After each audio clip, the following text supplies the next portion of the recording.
Hi, I'm Jason with Solutions Pest and Lawn, and this is Pest Support, where you ask the questions and we give the answers. Our question today is, why do I have crickets in my house? Crickets are small insects known around the world for their evening chirps. Whether or not you like the sound of crickets, I think we can agree that they belong outside.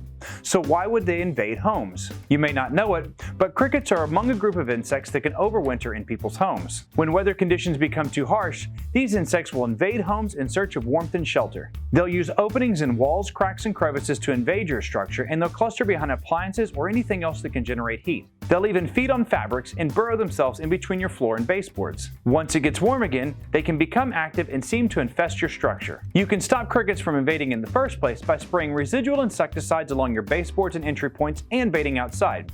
If you're currently dealing with them, you can use an aerosol like Pyrid to flush them out of hiding. I'm Jason with Solutions Pest and Lawn, and this is Pest Support. If you have any pest control questions you need answers to, or have any pest-related problems you need help with, stop by one of our stores, visit our website, or give us a call and get help today. If you're currently dealing with them, you can use an aerosol like Pyrid to flush them out from hiding. You can also use Ficam. Ficam is a great product to use on crickets because they eat the boric bait. Did you know that, Don?